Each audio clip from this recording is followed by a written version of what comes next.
نحمدہ و نصلی و نسلم علی رسولہ الکریم۔ بارگاہ رسالت کے دیوانوں، 19واں رمضان المبارک دوسرے عشرے کا لگ چکا ہے اور کل سے انشاءاللہ تعالی شب سے آخری عشرہ شروع ہو جائے گا۔ اللہ تعالیٰ اس مبارک عشرے کی برکتوں سے، نوازشوں، عنایتوں اور انعامات و اکرامات سے تمام دنیا کے سنی خوش عقیدہ مسلمانوں سے کو سرفراز فرمائے اور اس کی برکتوں سے ہمیں اور آپ کو سب کو مالا مال فرمائے۔ سب سے پہلے تو میں یہ بتا دوں کہ یہ آج کی بات بڑی کڑوی لگنے والی ہے، اس لیے کہ موضوع یہی رکھا ہے علماء کرام یا تو توجہ سے ہماری بات سنیں ورنہ بے موت مارے جائیں گے، اور بعد بھی جو حالات چل رہے ہیں اس کے تناظر میں اگر دیکھی جائے تو درست ہے۔ ڈاکٹر اقبال نے کہا تھا کہ نہ ادھر ادھر کی تو بات کر، یہ بتا کہ قافلہ کیوں لوٹا، ہمیں رہزنوں سے غرض نہیں، تیری رہبری کا سوال ہے۔ ہماری تباہی، ہماری بربادی، ہماری پریشانی کے پیچھے کچھ نہ کچھ ہاتھ ہمارے بڑوں کا بھی ہے۔ اس سے پہلے آپ یہ سماعت فرما لیں کہ الحمدللہ علماء ربانیین جو علماء حق ہیں، مسلک اعلیٰ حضرت کے قائل و حامل ہیں، ان کا میں ادب و احترام دل و جان سے کرتا ہوں، کیونکہ العلماء ورثۃ الانبیاء رسول پاک صلی اللہ علیہ وسلم کی متعدد احادیث مبارکہ اور علماء اکرام کی عظمت و شان کا خطبہ قرآن پاک میں رب نے بیان فرمایا ہے۔ اللہ کے رسول صلی اللہ علیہ وسلم کی بڑی مشہور معروف حدیث ہے، قال رسول اللہ صلی اللہ علیہ وسلم کن عالما او متعلما او مستمعا او محبا لهم ولا تكن الخامسہ فتالک۔ اللہ کے پیارے حبیب صلی اللہ علیہ وسلم نے فرمایا، مفہوم حدیث مبارکہ کہ اے لوگو، یا تو عالم بن جاؤ، نہ ہو سکے تو پھر متعلم بن جاؤ، یعنی کہ عالم بات سننے، عالم کی بات متعلم بن جاؤ، اگر یہ عالم کے شاگرد بن جاؤ، اگر یہ بھی نہ ہو سکے تو پھر عالم کی بات سماعت کرنے والے، سننے والے بن جاؤ، اگر یہ بھی نہ ہو سکے تو ان سے محبت کرنے والے بن جاؤ، ولا تکن الخامسہ، پانچویں مت بننا، یعنی کہ علماء سے بغض رکھنے والے، علماء سے نفرت کرنے والے نہ بننا، ورنہ فتح کا ہلاک ہو جاؤ گے۔ بارگاہ رسالت کے دیوانوں، تو علماء اکرام کی بے ادبی، علماء اکرام کا بغض، علماء اکرام سے دشمنی انسان کو ہلاکت کی منزل تک پہنچا دیتی ہے۔ اور رہا سوال فقہاء اور صوفیاء اکرام کا، تو ان کی شان تو بہت ہی عرفہ و اعلیٰ ہے، جیسا کہ اعلیٰ حضرت عظیم البرکت رضی اللہ تعالیٰ انہوں نے نویں جلد میں ارشاد فرمایا، ان الائمۃ الفقہاء والصوفیۃ کلہم یشفعون فی مقلدیہم۔ یہ جو فقہاء اور صوفیاء اکرام ہیں، فقہاء اکرام ہیں، یہ اپنے جو ہے تقلید کرنے والوں کی، اپنے چاہنے والوں کی یہ شفاعت کریں گے۔ ویلاحظون احدہم عند طلوع روحہ، اور اس وقت توجہ فرمائیں گے جب اس کی روح نکل رہی ہوگی، وعند سوال منکر و نکیر لہ، اور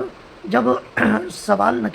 نکیرین سوال کرنے کے لیے قبر میں آئیں گے، اس وقت بھی توجہ فرمائیں گے، کرم فرمائیں گے۔ یہ صوفیاء اعظام اور فقہاء اکرام کے بارے میں۔ وعند النشر والحشر والحساب والمیزان والصراط، اور حشر و نشر اور حساب اور میزان اور صراط پر یہ انشاءاللہ تعالیٰ اپنے چاہنے والوں، اپنے مریدین، محبین، اپنے معتقدین کی مدد فرمائیں گے۔ تو جیسا کہ میں نے عرض کیا، نہ میں علماء کی بارگاہ سے بدظن ہوں اور نہ مشائخ اعظام کی بارگاہ کی بے ادبی کا تصور ہی کر سکتا ہوں، مگر بات تو سچی ہے، یا وہ کہنا پڑے گی۔ اور اللہ کے رسول نے فرمایا، الحق مر، سچی بات کڑوی ہوتی ہے، لہٰذا جب بات کڑوی ہے تو لوگوں کو کہیں نہ کہیں تو تکلیف ہوگی۔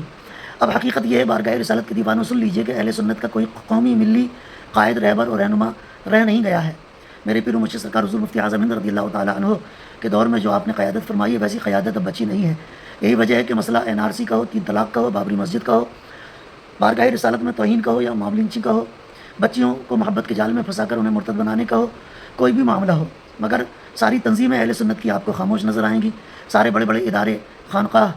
جتنے بھی ہیں، یہ سب خاموش ہی نظر آئیں گے۔ اور جو ملت ہم نے بنا رکھے ہیں نا، فلاں ملت، جیسے بہار ملت ہو گئے، فساد ملت، غبار ملت، حقار ملت یا خراب ملت، یہ سب در حقیقت عدو ملت ہیں۔ جو خاموش ہے نا، خاموش گوں کے شیطان بنے ہوئے ہیں، یہ ملت کے دشمن ہیں، قوم کے دشمن ہیں، یہ جنہوں نے نہ کبھی کوئی پرامن احتجاج کیا۔ انہیں احتجاج کرنا چاہیے تھا، انہیں ظالم حکومت کے قاتلوں کی اصلاح کی کوشش کرنی چاہیے تھی، آنکھوں میں آنکھیں ڈال کر بات کرنی چاہیے تھی۔ یہ کروڑوں کی تعداد میں جو مرید پال رکھے ہیں، یہ ہوتے کس لیے ہیں؟ میں اکثر کہتا ہوں کہ ان سے بہتر تو بابا امبیڈکر کے ماننے والے لوگ ہیں، اور وہ قوم ہیں جسے سب سے نچلی قوم لوگ کہتے ہیں، وہ لوگ ہیں۔ اگر ان کی قوم کی یا ان کے بابا صاحب امبیڈکر کی کوئی بے عزتی کر دے یا کوئی پریشان کر دے یا کوئی لنچنگ وغیرہ کا معاملہ ہو جائے تو وہ پردیش کیا بلکہ پورے ملک اور حکومت کو ہلا کر رکھ دیتے ہیں۔ وہ اس طرح کا احتجاج کرتے ہیں کہ حکومت کو بھی ان کے سامنے گھٹنے ٹیکنا پڑتے ہیں، اور الحمدللہ ایسا حضور مفتی اعظم ہند رضی اللہ تعالیٰ عنہ کے دور میں ہو چکا ہے، چاہے وہ بغیر فوٹو کے حج میں جانے کا معاملہ ہو، چاہے وہ نسبندی کے معاملے میں فتوے کی واپسی کا معاملہ ہو، ایسا ہو چکا ہے۔ کون نہیں جانتا، اکیلے مولوی عبید اللہ خان اعظمی نے پوری حکومت کو اپنے دور میں ہلایا ہے، اس اکیلے بندے نے، اور مسلم قوم کے وقار کے لوہے کو منوایا ہے۔ اور اب کے لوگوں کا حال دیکھیے، مرید نمازی ہے، بد مذہب ہے، گمراہ ہے، شرابی ہے، جواری ہے، سود خور ہے، اس بات تک کی پیر کو کوئی نہ تو فکر ہوتی ہے، نہ ہی لینا دینا ہوتا ہے۔ پیر مریدی مقصد اصلاح ہے، پیری مریدی کا مقصد اصلاح عقائد یا مفاسد نہیں ہے، بلکہ پیری مریدی کا جو مقصد رہ گیا ہے نا وہ صرف چندہ ہے، قوالیاں ہیں، مشاعرہ ہے، خطابت ہے، جلسہ جلوس سے، نیاز و فاتحہ، دست بوسی، قدم بوسی کے سوا کچھ رہ نہیں گیا ہے۔ حالانکہ یہ کام جائز و مباح ہیں مگر عقائد کی درستگی اور فرائض و واجبات و سنن کی ادائیگی کے بعد، بلکہ نوافل کی ادائیگی کے بعد۔ مگر اللہ ماشاء اللہ آج کل کے غنڈوں کی کثیر تعداد رکھنے والے پیر ان سب سے بے پرواہ صرف اپنی ذات بات اور بینک بیلنس کو بنوانے اور سنوارنے میں لگے ہوئے ہیں، العیاذ باللہ تعالیٰ۔ تو اب اس بات سے کیا فرق پڑتا ہے کہ اللہ تعالیٰ و رسول کریم صلی اللہ تعالیٰ علیہ وسلم یا صحابہ اکرام و امہات المومنین و رسول پاک صلی اللہ تعالیٰ علیہ وسلم کی شہزادیاں یا اہل بیت اطہار یا اولیاء اعظام بزرگان دین کی شان میں توہین ہو، یا پھر مساجد کو، مدارس کو، مزارات کو، قبرستان کو بلڈوز کر دیا جائے، گرا دیا جائے، اس سے اب کوئی فرق نہیں پڑتا۔ لہٰذا سنی مسلمانوں اب ایسے مشائخ اور پیروں کا ساتھ چھوڑ دینے میں ہی بھلائی ہے، اور یہ بے مقصد جلسے جلوس اور غیر معیاری مشاعرے، اسٹیج پروگرام اور اندھی عقیدت کا چراغ اب ضرورت ہے کہ بند کر دیا جائے۔ میں سب کی بات نہیں کر رہا ہوں مگر کچھ حضرات اس طرح کے ہیں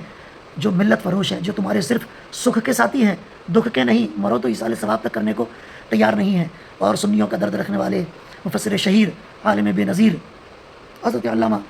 مفتی احمد یار خان صاحب قبلہ نعیمی رضی اللہ تعالیٰ عنہ وارضاہ عنہ نے کیا خوب ارشاد فرمایا تھا، اہل سنت بہر قوالی عرس، دیوبندی بہر تصنیفات و درس، خرچ سنی بر قبور خانقاہ، خرچ نجدی بر علوم و درسگاہ۔ یعنی سنیوں کا جو خرچ ہوتا ہے نا وہ قوالی اور عرس میں ہی ہوتا ہے، اور دیوبندیوں کا جو خرچ ہوتا ہے وہ کتابوں کی تصنیف میں اور درس وغیرہ میں، پڑھائی لکھائی میں ہوتا ہے، اور سنیوں کا جو خرچ ہوتا ہے وہ صرف مزار اور خانقاہ بنانے میں ہی خرچ ہوتا رہتا ہے، اور نجدیوں کا خرچ جو ہوتا ہے وہ علوم اور درسگاہ کے لیے، علوم اور درسگاہ میں اضافے کے لیے ہوتا ہے۔ یہ بڑے افسوس کا مقام ہے۔ بارگاہ رسالت کے دیوانوں، اب اخیر میں یہ جملہ عرض کرنا چاہتا ہوں کہ اگر علماء اکرام سے گزارش ہے، خصوصاً ائمہ اکرام سے، علماء اکرام سے، پیران اعظام سے گزارش ہے جن کے دل میں قوم کا درد ہے، وہ خود بھی خدارہ اس پر عمل کریں۔ کیوں؟ حضرت آدم علیہ السلام سے لے کر اب تک، اور اب سے لے کر قیامت تک ستیزہ کار رہا ہے، ازل سے تا امروز، چراغ مستوی سے شرار بولحبیس، یعنی کہ حق اور باطل کا مقابلہ شروع سے رہا ہے، اور باطل نے ہمیشہ جب سرکوبی ہونے لگی ہے تو حق کے مقابلے کے لیے جادو ٹونے، تنتر منتر جیسے اوچھے ہتھ کنڈوں کا استعمال کیا ہے۔ میں نے ابو صابر کی سرزمین پر ادارہ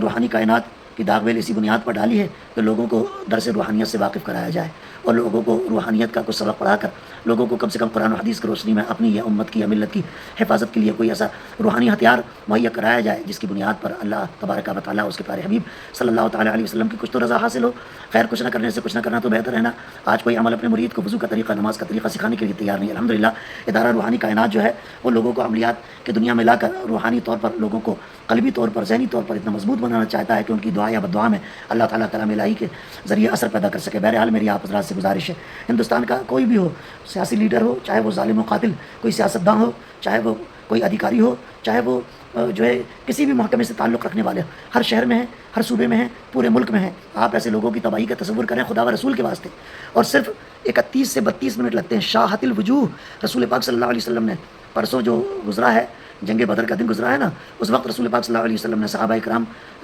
جو 313 کے ساتھ لے کر میدان بدر میں تشریف لائے تھے، تو آپ نے کفار کی طرف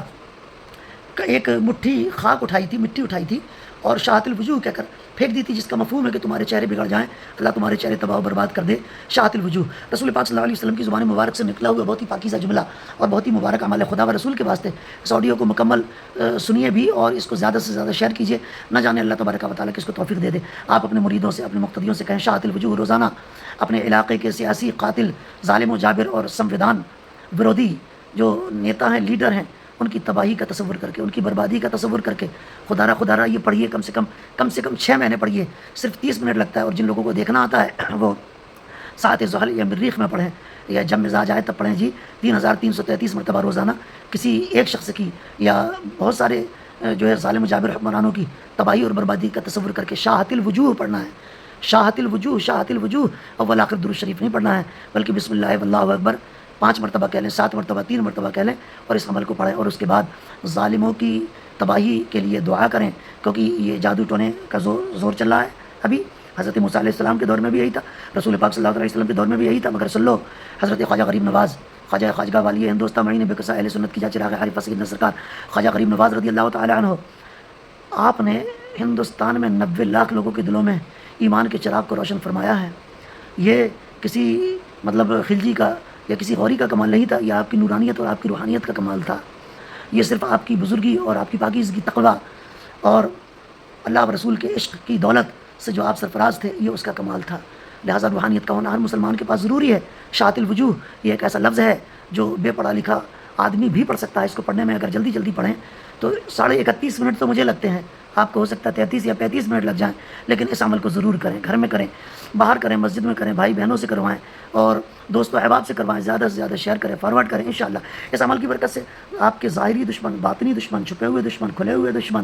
سب کے سب تباہ و برباد ہو جائیں گے، امت کے دشمن، ملت کے دشمن، قوم کے دشمن، اسلام کے دشمن، خدا و رسول کے دشمن، اللہ تبارک و تعالیٰ ان لوگوں کو اور جادوگروں کو ذلیل فرما دے گا، خوار فرما دے گا، تباہ کر دے گا، برباد فرما دے گا۔ آپ کر کے تو دیکھیں انشاءاللہ تعالیٰ، اللہ تبارک و تعالیٰ نے اگر آپ کو ہاتھ میں لڑنے کے لیے ڈنڈا یا ہاتھ میں لڑنے کے لیے ہتھیار نہیں دیا ہے تو نہ صحیح آپ روحانیت کے ہتھیار کو استعمال کریں۔ دعا مقل عبادہ، دعا مومن کا ہتھیار، صلاح المومن، دعا مومن کا ہتھیار ہے اور عبادتوں کا مغز ہے، لہٰذا دعاؤں کا استعمال کریں، روحانیت کی طرف پلٹیں، سرکار غریب نواز کے نقش قدم پر چلیں اور ان کی اداؤں کو اپنائیں، نماز پنجگانہ پڑھیں، خدا و رسول کی اطاعت کریں، رسول پاک صلی اللہ علیہ وسلم کی سنتوں پر عمل کریں، اور کسی واقعی سچے اور صحیح العقیدہ مسلک اعلیٰ حضرت کے حامل پیر سے مرید ہیں تو پھر ان کی اجازت سے پڑھیں اور ان کی اجازت لے کر اس عمل کو شروع کریں، وہ اجازت نہ دیں، والدین سے اجازت لے لیں، کچھ فقیر سے اجازت طلب کر لیں۔ اللہ تبارک و تعالیٰ سے دعا ہے اللہ تبارک و تعالیٰ ساری امت کا، اہل سنت کا روحانی مزاج اللہ تعالیٰ بلند سے بلند فرمائے اور ہم سب کو خیر کثیر اور علم نافع عطا فرمائے۔ اگر کوئی بات بری لگی ہو تو اس کے لیے معذرت خواہ ہوں، مگر یہ بات پکی ہے کہ ہماری رہنمائی اور رہبری کرنے والا اب صحیح معنوں میں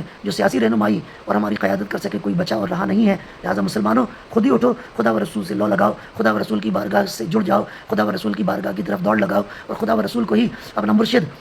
اپنا مرشد برحق اور اپنا رہنما مانتے ہوئے، کلام الہی کو اور قرآن و حدیث کو اپنا رہنما اور رہبر مانتے ہوئے خدا و رسول کے واسطے اس عمل کو ضرور کریں۔ یا اس طرح کے بہت سارے اعمال ہیں، یا جبارو، یا قہارو، تبت یدا ابی لہب وتب اور علم تری کیف کی سورہ الاف، اس طرح کے بہت سارے اعمال ہیں، مگر میں نے ایک چھوٹا سا عمل آپ کو دیا ہے جو یقیناً آپ کے لیے بہت کارگر ہوگا۔ ویڈیو بڑا ہو گیا، بہت سارے منحوس لوگ ہیں جو سنیں گے نہیں، مگر اللہ تبارک و تعالیٰ نے جنہیں خیر کی توفیق دی ہے وہ یقیناً سنیں گے بھی، شیئر بھی کریں گے، فارورڈ بھی کریں گے، خیر کی نیت سے کریں گے۔ اللہ تبارک و تعالیٰ کرم فرمائے اور سب کو اللہ تبارک و تعالیٰ دعا میں قبولیت کی چاشنی سے سرفراز فرمائے۔ اللہ حافظ، السلام علیکم۔